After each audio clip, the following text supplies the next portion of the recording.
Here we are. This is a case for gender that's not binary.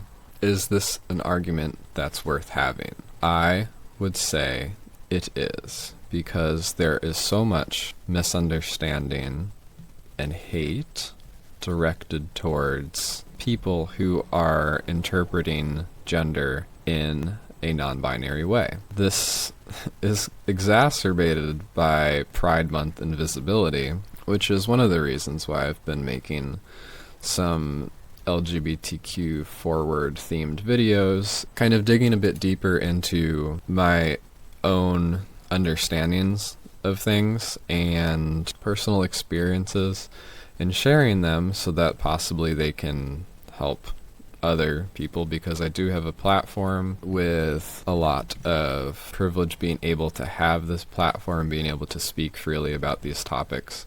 Therefore, I will, because I want to.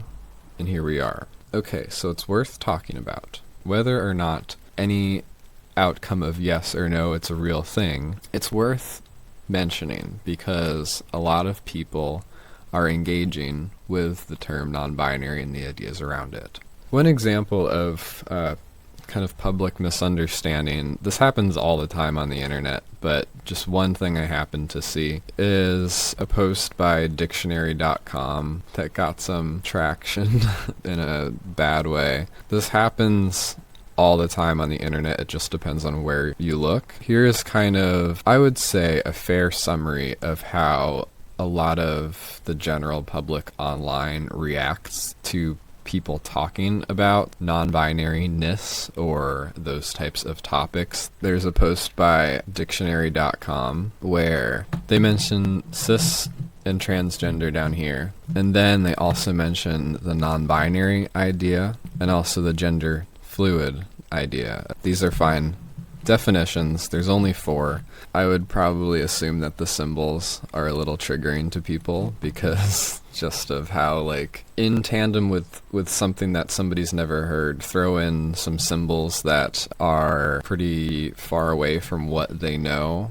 I'm sure that kind of can aggravate some people, but I thought this was a fine post, especially for someone like me who uses both those words. This discussion and argument kind of has me thinking a lot about wordage, and I'll get into that later, about what words that I want to be using for myself and whether that's important or not. I do feel the ideas in those 2 top definitions. So you get into the response, and I mean, obviously it's a cluster F, like, of course, that's what happens. I'm just going to read some for the interest of education, of explaining to whoever's watching this that it's not this relaxed thing, that, like, there is a vehement backlash on any mention of these topics. It's not, quote, chill. It's not like everyone is just fancy free and it's great.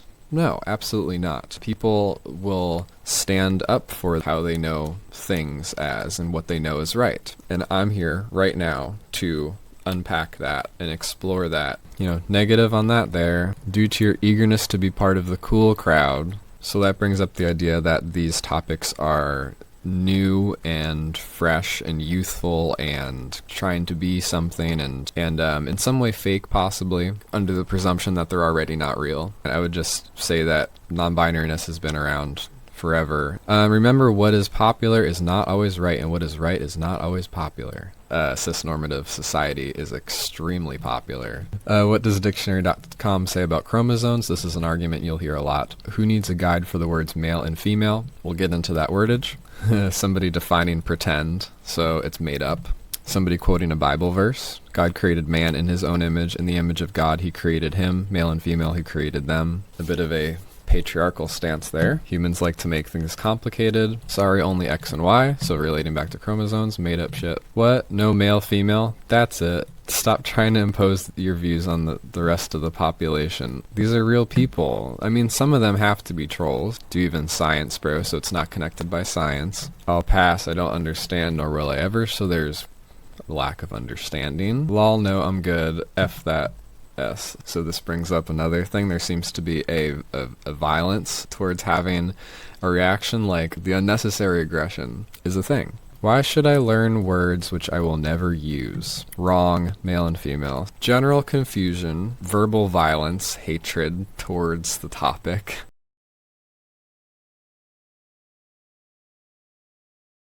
I'm gonna leave it at that. The processing and logic stuff that I'm about to go about and try to explain really specifically and as clear as possible to people who don't think that these topics are real, that work is not necessary for all non-binary people to do. You do not have to prove yourselves in the way that I'm going to. Just know that. It's okay to not know, and it's also okay to be confused. You're not weak or a snowflake if you're confused, because in many ways it takes a lot of bravery to question things, and I would argue it's probably good to question things and not just go with what you're told, especially if it's not working for you, and especially if you have the tools to make something that seems very static not so static. So first and foremost, you must determine what gender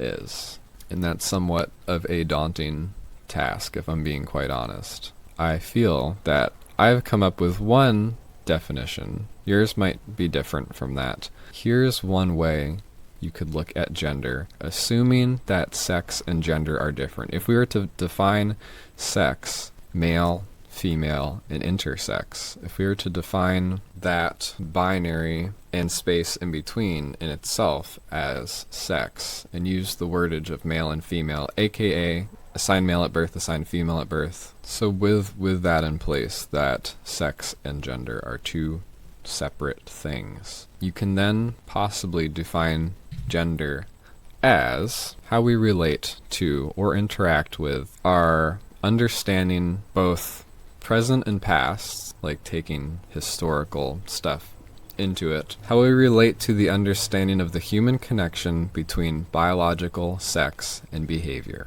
What I mean by that is the relationship between your body parts and how you act and other people in that same scenario, and the mean average over a vast amount of humans, what those behaviors and preferences and personalities culminate into as a thing, which is a gender. So in cis-normative culture, you have maleness relating to masculinity, femaleness relating to femininity. With the words male and female, people conflate them with gender all the time. I'm not here to specifically argue whether we should or should not be doing that. I understand why some people want to use the wordage assigned female at birth and assigned male at birth, but for this discussion I'm going to be using the words male and female to equate to those ideas of the genitalia, body type, and chromosomes that you were born with. Of course, it's not a rigid binary. Intersex exists. Just note that I understand why people don't want to use the wordage male and female to describe themselves. I know a lot of trans people don't really appreciate that wordage or interact with it. I've also heard a lot of binary trans people using that wordage as validation, and especially in a world where we have sex markers on driver's license, sex markers on identity documents. I understand where they're coming from, and somewhat I even understand where they're coming from on a biological point of view as well. If you're going to go tell a trans person that they're not this or that, I don't know, maybe don't police people's stuff. With hormone replacement therapy and with surgeries, I don't believe in trying to label people who have had those procedures and treatments, trying to label them as one way, male or female. I don't really think that's the most helpful thing in settings where that matters, like medical settings. What matters more is the awareness of medical history, and sometimes that can't be cleanly boiled down to just one letter. Everybody at the end of the day has really specific medical history, and some people more than others in areas that we associate with, quote, biological sex. So that's wordage that I'm going to be using. Male, female, biological sex. I understand they might not be the most popular in the trans community, but seeing as I seem to be addressing people that just don't get it, to my knowledge, that's the language that most people in everyday American society that aren't really hip to these types of topics. That's the words they use to describe stuff, especially when they come at it from the scientific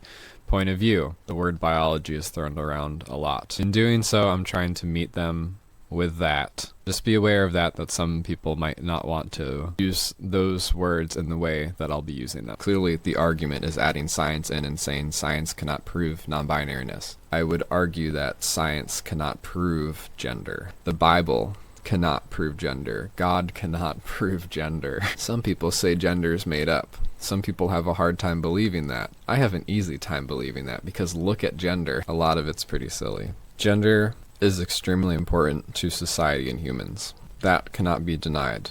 Many of our societies are built on gender. How they function, what the people within them do. This is an important discussion to have. Gender can be felt very strongly by people, so much that it becomes your identity. Gender can be part of who we are as individuals, and I would say for a lot of people it is. Even for some, what we would label as cis people, it's not. It's not a big deal, and non-binariness and ideas of gender being played with, bent, mixed, exist even if you don't label them, even if the people never had the wordage to. We also have some interesting wordage from cis culture that, when I say cis, I'm talking about like the general public that subscribes to the idea of man and woman being male and female, and sometimes relating it to ideas that is, quote, normal. Historically, the cis culture has been that way, but cis culture does not have to be cis-normative. There are some words in cis culture that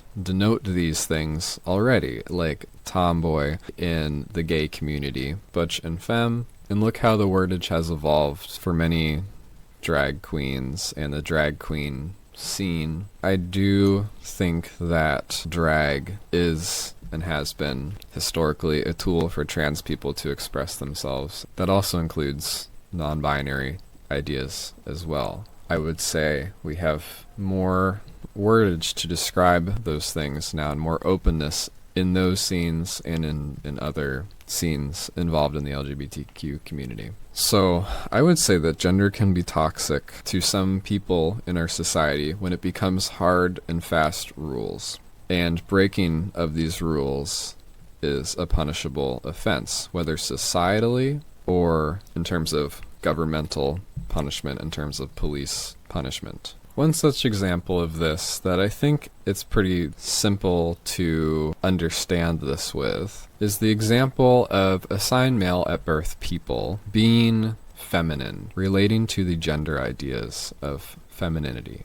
That concept has brought about violence, endless mockery, comedy around it, physical, verbal, mental abuse, just an enormous degree of pain for many people that is still going on, seems impossible to fix. Being a publicly out girly man is and has been dangerous. I don't think that's too hard to understand. Hopefully obvious example to most people in our society and possibly around the world. It's everywhere. Logically, I do not know why, but I do know how it happens. Usually the violence against feminine men is brought about by men who are not feminine, which with a broad reactionary stroke, I would say that it likely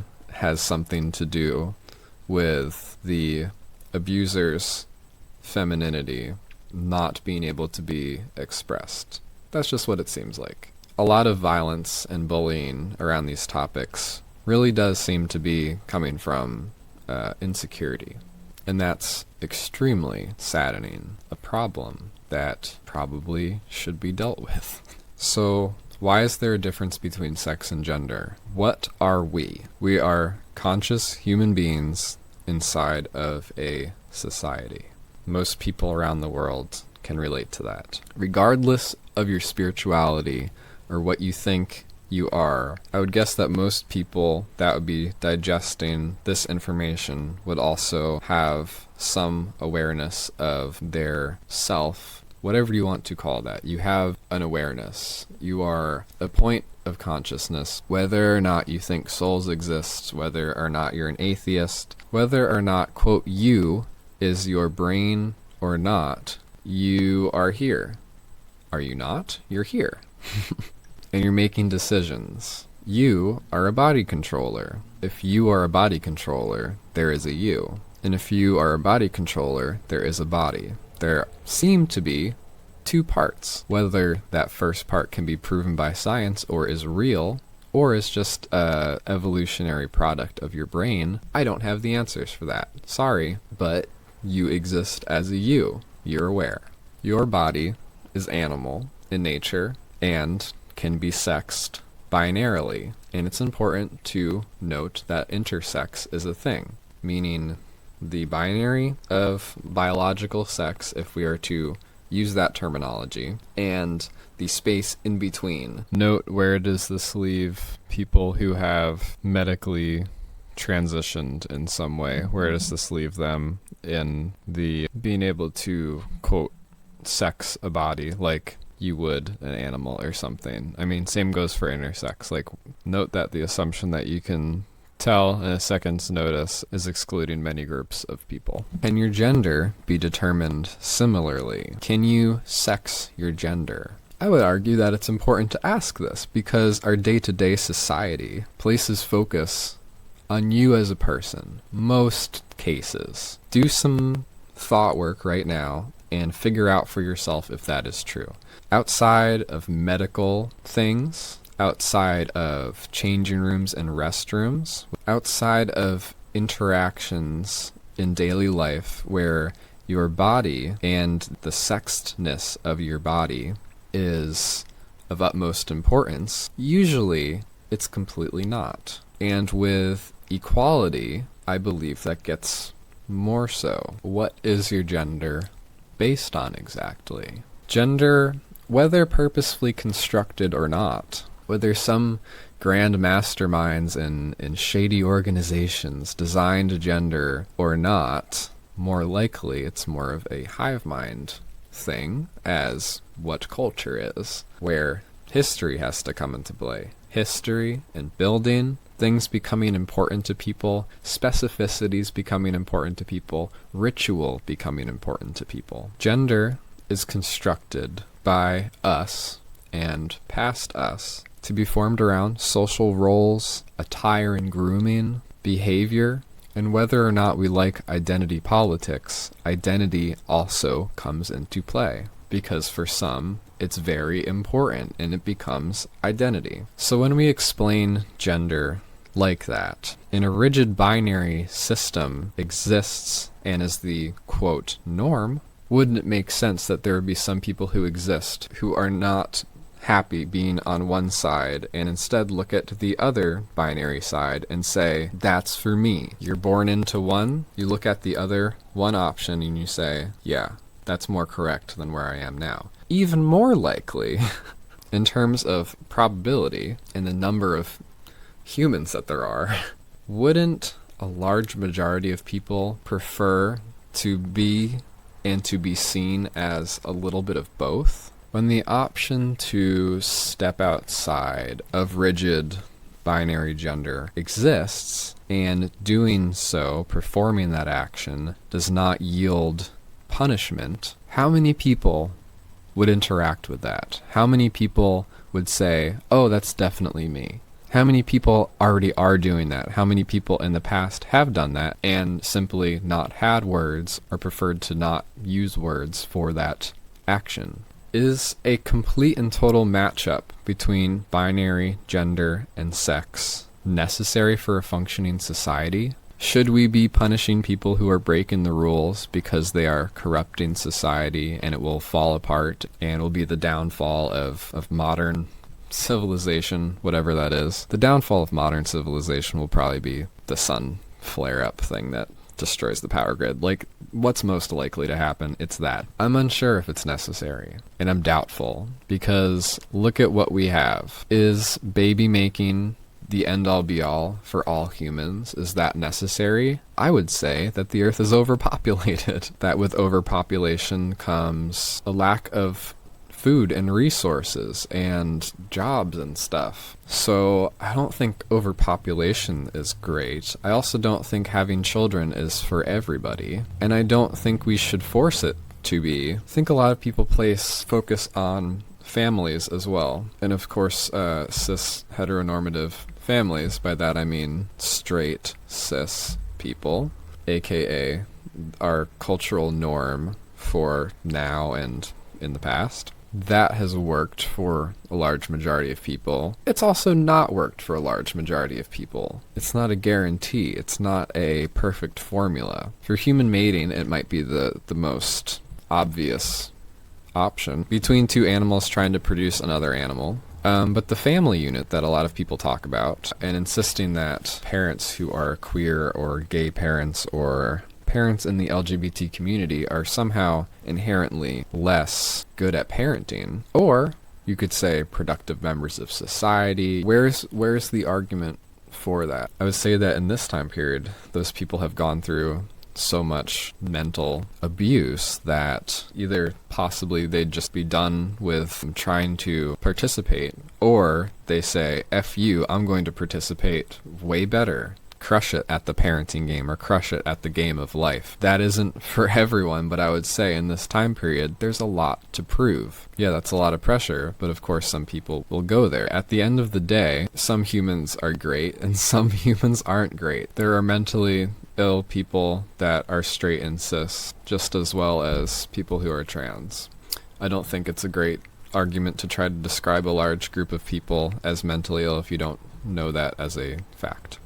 And I would also look at the abuse that society throws at people in the LGBTQ plus community. If you're connecting that to mental illness, I would say that's a logical place to start as to why there is the presence of mental illness or anxiety or depression and issues that people need help and care with. It's not easy.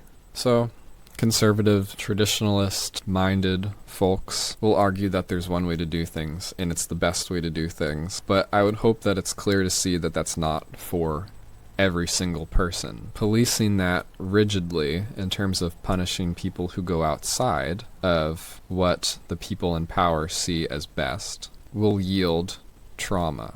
That's especially sad if the behaviors and actions of people in that group that's been traumatized are actually incredibly normal, and putting such constraints on them and meeting their frustration and reaction to dysphoria, reaction to discomfort with punishment, then therefore stifling them, stigmatizing them. That's super sad. Who can say otherwise? Don't be mean. We teach that to children. I would go as far as to say that it's pretty ignorant to embody and enforce those points of views that are one thing works, F you if you even try to do anything else than that one thing. It comes from a place of privilege within power. It comes from a place where you assume that you're normal and you think that everyone should be acting like yourself, and those who don't should not exist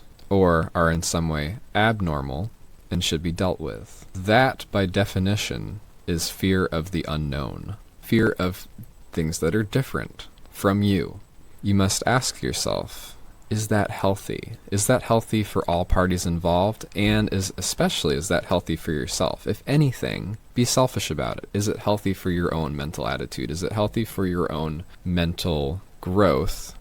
If you're a spiritual person, is it healthy for your own spiritual growth in this life? The thing is, this discussion has to get into those places. It has to go there. It kind of can't function unless it does. You have to take into account most of the elements of how we measure our existence here, of science, what's around us. What do these things do? Physics, math, hard stats that we can compute in numbers. Psychology, what's going on in our brains. Spirituality, what are we even? What is consciousness? What is awareness? And when you relate it to those large things, it seems like, oh, that's not that big of a deal. However, why even mention it? Because the misunderstanding. Why even label it? Why even congregate under a label? Because you can find other people like you in a time of violence and misunderstanding. That's incredibly important, to be able to gather around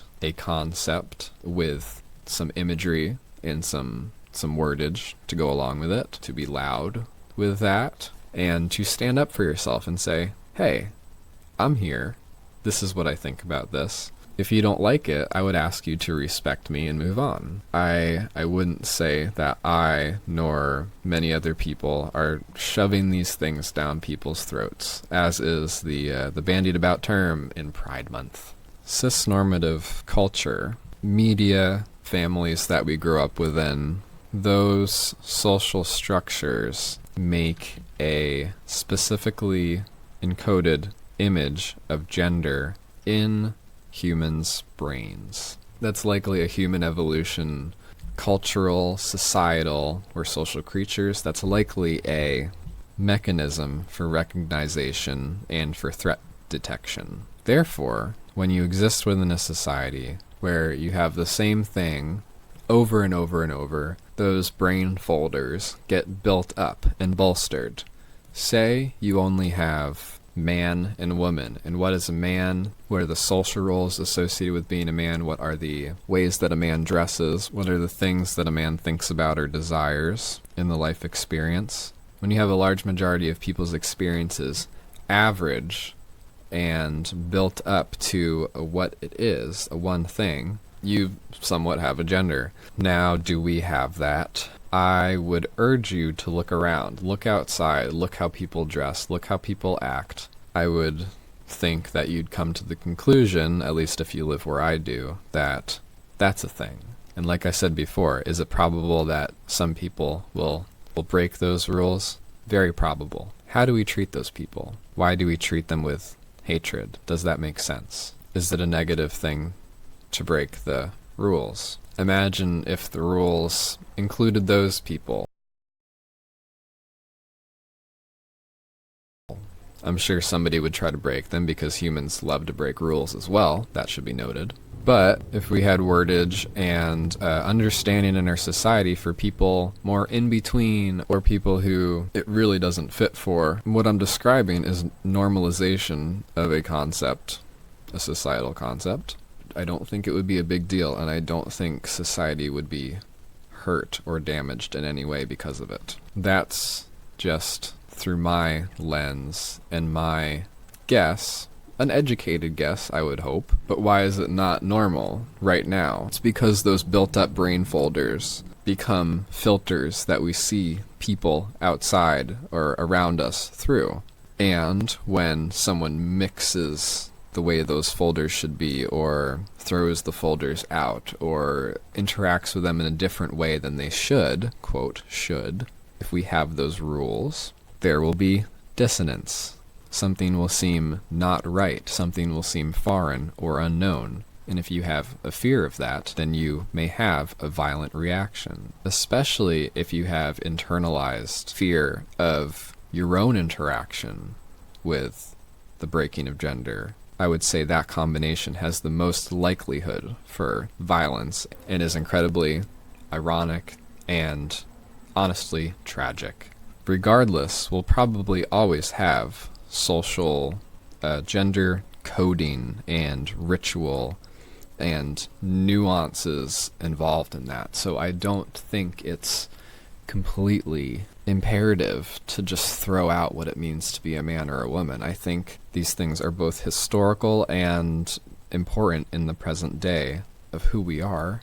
But this is the very, very small little case. I can't speak on people creating hyper-specific labels or things that even people in the LGBTQ community see as harmful. Whenever I find a comment section similar to that I showed in the beginning, there's usually mention of blue or pink hair, liberals, social justice warriors, trendy kids, snowflakes. There's usually mention of those types of people and saying how silly and frivolous and inaccurate and harmful they are being by talking about these topics and being vocal about them. And in a very easy to find light, that's me. Piercings. My hair is a little bit blue. Right on. But I hope I'm making sense. I think it might not make sense depending on how you define gender and sex, and if there is a difference between them. But I think my definition of gender and the way that others define it, that differentiates it from sex, even if you just Google what is gender and learn more about what other people think. It seems to me, being a person that's been here for a while and interacted with gender in both a cis way and a non-binary trans experience, I've been around, and to me it makes sense. At the end of the day, for myself, for my own experience, non-binary-ness, if that's the word that we're going to use, but that feeling of openness gives me both the tools to express myself and also to expand, because I inherently strongly feel those ideas. By definitions where non-binary terms don't exist, I'm a feminine man, in the most rudimentary light. I will admit that, especially from the outside, as how I'm seen by other people. If I have better tools to describe myself with, I don't prefer that, but especially growing up in a time where what I am is just simply gay. You can see how our terminology has evolved over the years for people feeling the feelings that I have, because simply gay is not an accurate description of me. Why? Because, first of all, sexuality does not have to dictate gender. In that example, there are many, many, many masculine gay men. Not all gay men are feminine, but there is a stereotype of the feminine gay man that I fall into. Am I only gay? No. In the context of me being a man, if that is what we're applying to me, no, I'm not only gay. I think bi might be a better word, but I'm attracted to a large array of people and can be romantically involved with a large array of people, and I think that is morally fine. Now, I come at this being raised in an environment where gay was wrong. I come at this not so fresh-faced and everything is so wonderful. No. In basically all of this, I'm going completely against what I was taught as a child by society, subtly, and also by, church. Just being real. Now, there are better words to describe how I feel. It's a shame that queer is a slur and that it literally means weird. Non-binary is just describing something that's not, so I've been kind of getting away from that word lately in terms of actually identifying as that, because it's simply just describing what you're not. So what are you? I think it's fine to not know, but I think for my brain, I have to know. I have to describe it. It's obsessive. That's how my brain works. And I think similarly, that's how people's brain works that get into hyper-specific labels. Neopronouns. I think that is why people go there. You can argue all day about oppression Olympics or about snowflakery, but I would also encourage you to see the other side of the situation where humans are obsessive sometimes, and humans want to define and categorize and specify and explain and identify, discover. That is the human spirit. Creativity and discovery are so important to some people. So just note that. Why would you want to be non-binary? Why would you want to be trans? Can you be trans with an asterisk if we're including both the non-binary experience in this discussion? Can you be that way without dysphoria? What is dysphoria? Dysphoria is discomfort. And there are some types of dysphoria, as in body dysphoria, as in if you put yourself in a vacuum and your body is also present, something feels wrong. That's completely valid. I would especially say from the side of believing that we are a point of consciousness or a soul or something. I think it would be incredibly likely that being jammed into a flesh suit would be uncomfortable. And sometimes, to some people, certain parts of that body don't feel right, don't look right, don't act right. And with our medical tools, that can be altered safely. You only have one life on Earth. And if you have the tools and the resources to be comfortable in your own body, why not take that? And also, it's none of your business if other people take that opportunity.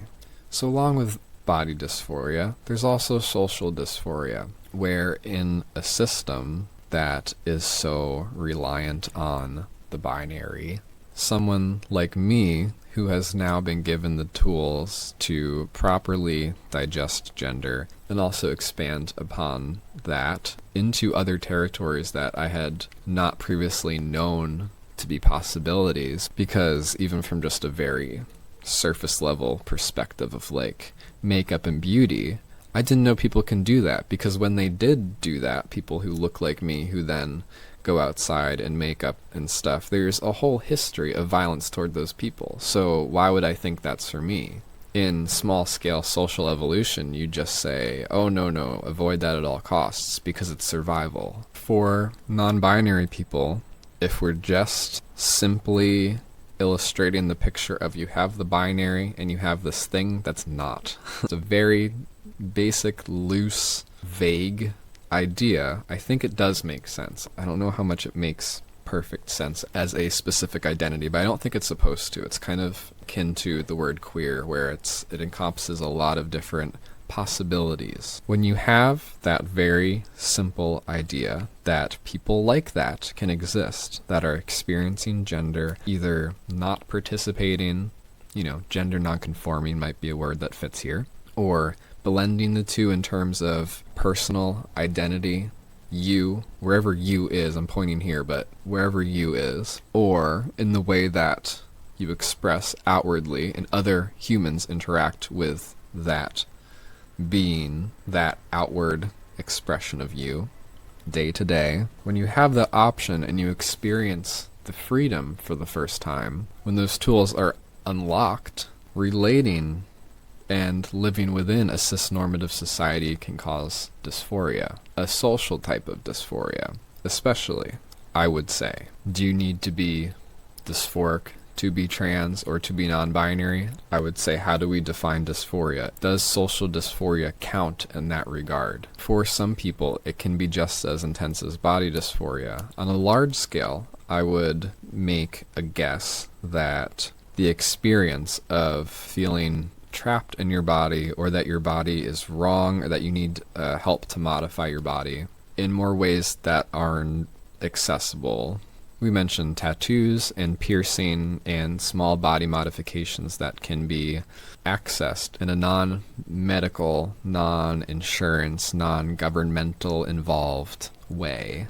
Beyond that stuff, in terms of large-scale gender confirmation surgeries, I would guess that experience is very intense and requires immense bravery to embark upon that journey and to see it through. Having social dysphoria seems like a different experience from that. Possibly so different that it's hard to put under the same umbrella, but it does have its relations. In a light, I can see how people in the trans community see non-binary people expressing how their social dysphoria is, and then in turn comparing it to the binary trans experience, which I should add also likely includes social dysphoria. I don't want this to sound like that binary trans people only experience body dysphoria. Like, usually there's some social aspect in that as well. I think what I'm getting at is that sometimes non-binary people don't have body dysphoria, but sometimes they do.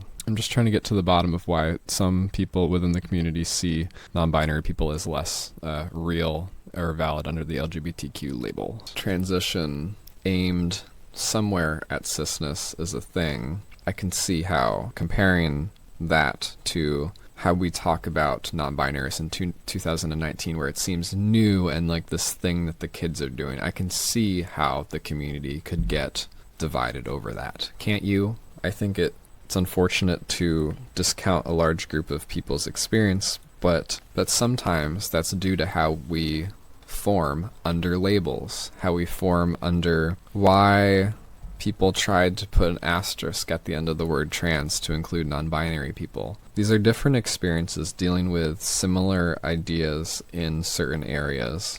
Is non-binary-ness trans enough? I think it can be in some cases. Is non-binary-ness LGBTQ enough? Is it even worthy of being in there? I think it is, because why form under the LGBTQ plus umbrella?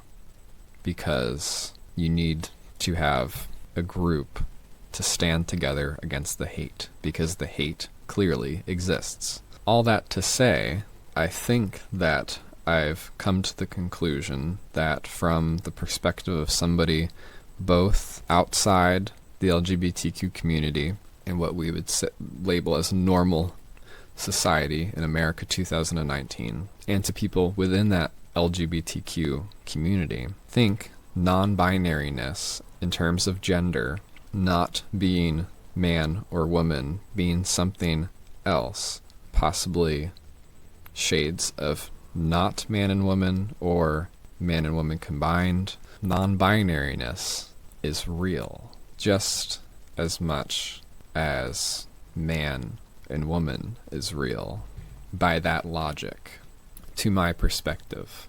And it's okay if you disagree. I don't think it's okay if you throw vitriol at that idea, because why? If we've established that it won't break society, why do people punish and aim to create outcasts? I don't truly know how to label it correctly.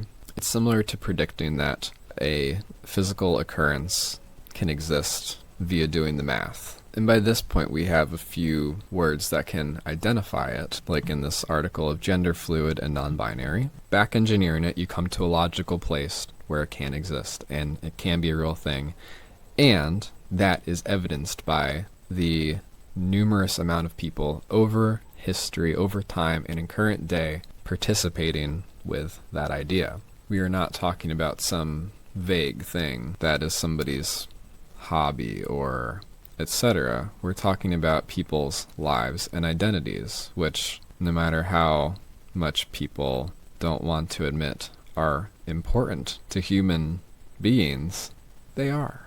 So if one of the main arguments against non-binariness is that it's not real, and in some cases just not right or not normal and not natural, then you have to ask, what is normal? What is natural?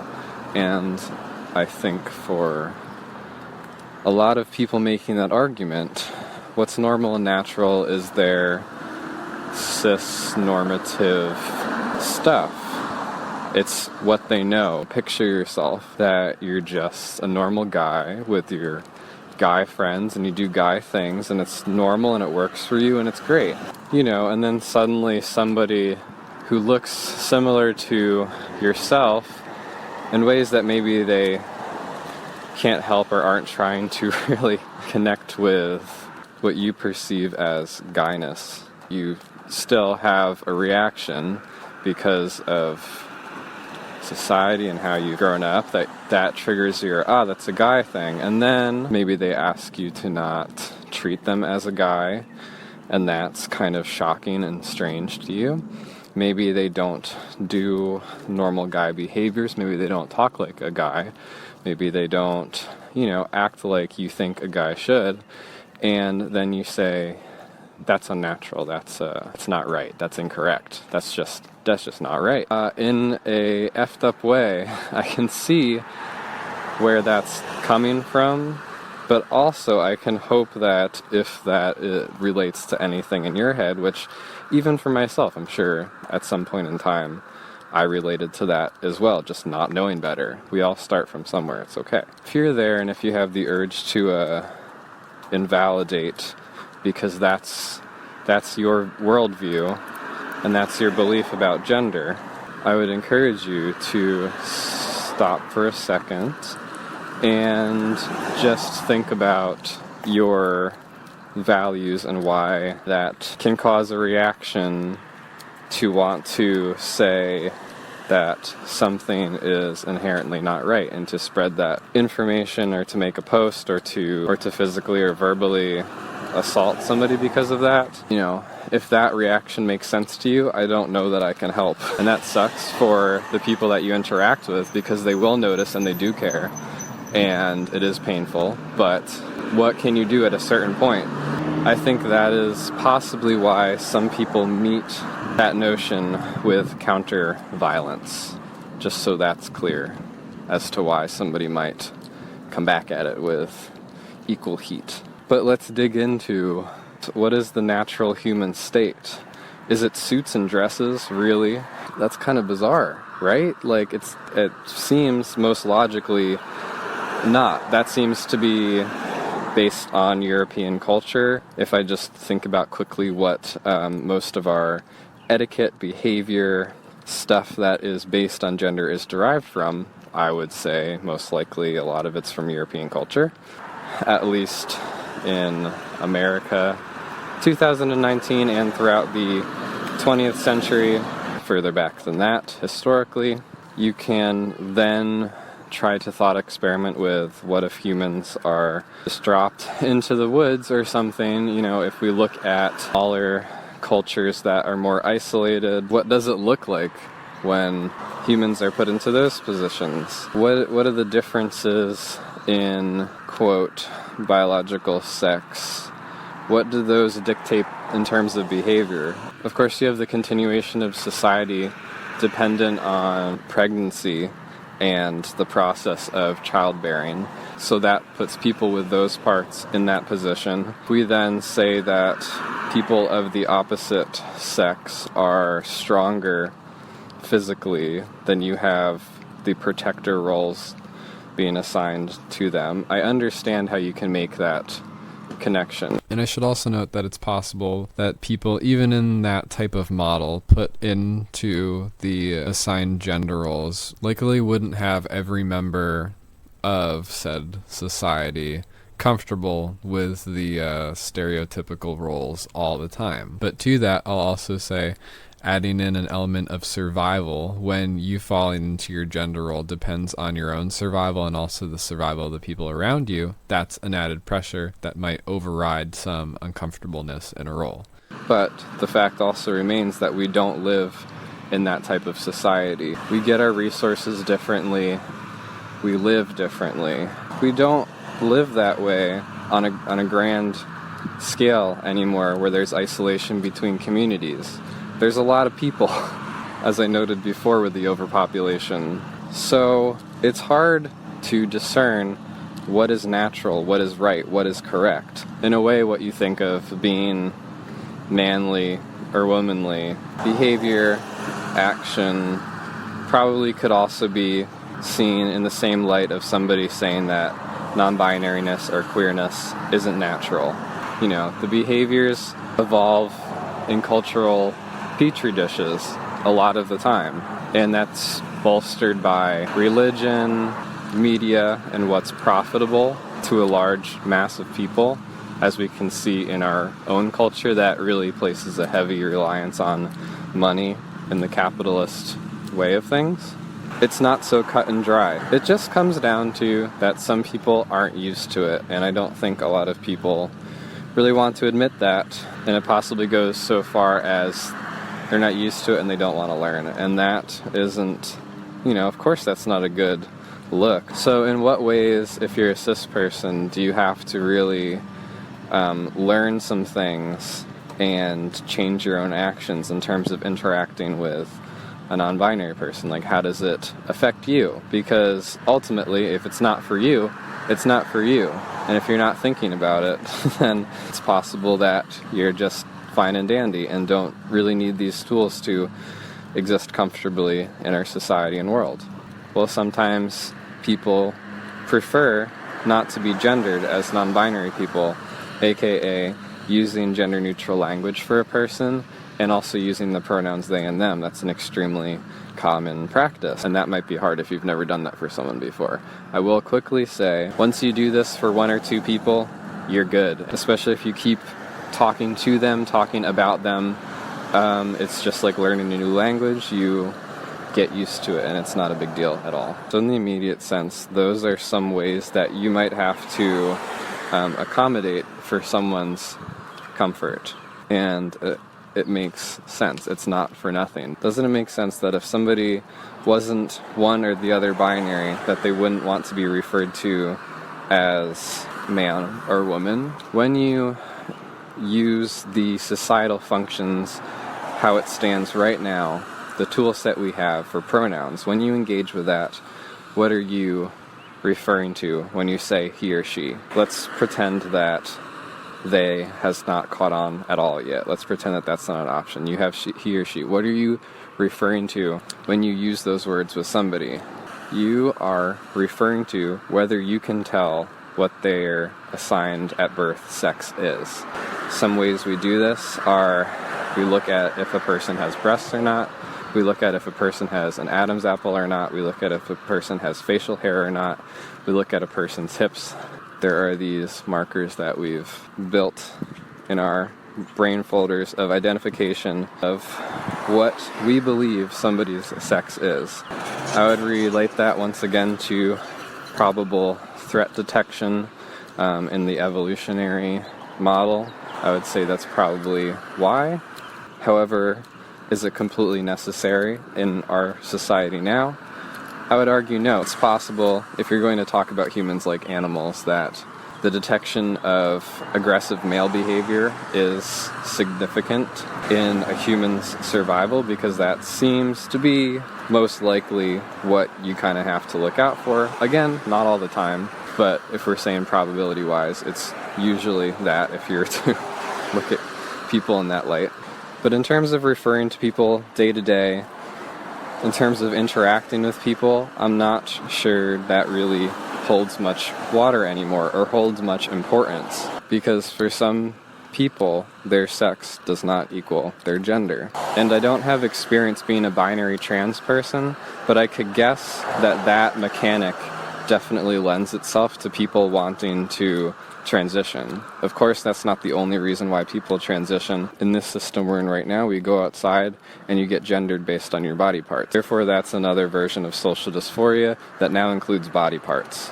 That could also include voice, anything that somebody could possibly guess your gender as. So, a response to this may be that what if we did not gender people based on what we think we know? Because you really don't know. When I mention like male and female, an assigned male and female at birth, you also have to take into the account intersex people. You have to take into account people who go on HRT, which is hormone replacement therapy. You have to take into account people who have had surgeries. Even in cis culture, there are people who you won't be able to tell their gender. It's not simply a trans thing, but that's where it also manifests most. So, what if we lived in a system where everybody just referred to people in a gender-neutral way until they got to properly interact with the person and ask them their gender? They would say, "Hello, my name's Laurel. My pronouns are they, them. Oh, hi, my name is Judd. I use he, him." That could be a way that people interact with each other in the future. I know that probably a few trans people are listening right now, a few non-binary people are listening right now, a few cis people are listening right now. I know that some of those cis people are cringing, and some of those trans and non-binary people are saying, yes, wouldn't that be nice? So I kind of leave that up to you and up to the public. It's not just me saying these things. I think that also extends into society, where we have things like ladies and gentlemen and people binarizing stuff, and it's actually incredibly easy to not use gendered language like that. You can just say people instead of guys. You know, you can look that up on your own time, how to refer to people in a gender-neutral way. Just Google it. It's easy. And it just takes you getting that seed planted in your head and then just practicing it. It's okay to make mistakes. Everyone makes mistakes. We're all learning. Just either correct yourself and move on, or just simply move on. It's fine. And people that are in society interacting with these ideas and ideas of non-binariness, they are used to it. They are used to getting gendered every day. So anything counts. We notice anytime we are both gendered, and also when people use more open language and we feel included. How can you tell if somebody is non-binary? How do you know? That's a really tough thing, because before, like I said, we have this system of guessing where we guess the parts. But for non-binary people, you can't do that all the time. Now, it's possible with concepts like androgyny and concepts of mixing outward appearance between what is considered masculine and what's considered feminine. I know for myself that applies. Like, sometimes it's a little bit of both, and somebody could probably gender me correctly off of that in terms of like using they, them. That's not for everybody. And it's also important to mention that it's not accessible for everybody. Which, when people say, well, non-binary people should just either be androgynous, or they shouldn't even want these privileges of having their own pronoun or something, like, they have to step up to the plate and really be visible and be present in that system so that people can guess. And I would say that's not accessible to everybody for various different reasons. For bodily reasons, like you can't do it. Maybe you just don't want to do it.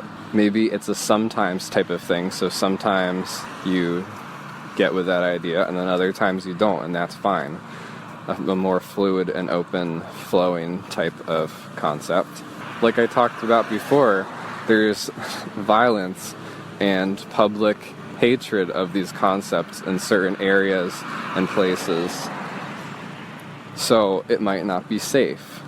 Not everybody is up for that, and that's fine, correct? So we shouldn't be placing that pressure on people. However, when someone's presented to the general public that looks like a girl, somebody thinks they're a girl, and they're like, I'm non-binary. The general public, what's the response? They roll their eyes and say, oh, okay. They label that person an SJW. They label that person as, wanting to be special, the whole snowflake thing, etc., etc. Like, I've seen it happen so many times, but I just explained logically why that will happen and how that's valid and okay from multiple different standpoints. Did I not? So that's why we have the situation that we have. In this case, it's really not that, like, both sides are being funky and everyone needs to get together and it's some kind of peachy thing. No, it's really not. There's kind of a vocal uprising that gathers around certain labels and wordage, and there's clear opposition and ignorance towards those people from the camp of the general public. So as a person that exists within that community, like, thinking about all those things all the time, and I'm sure a lot of other people are too, and that's just 2019. So I definitely hope it gets a little bit more open and understood. It would be nice to be more understood.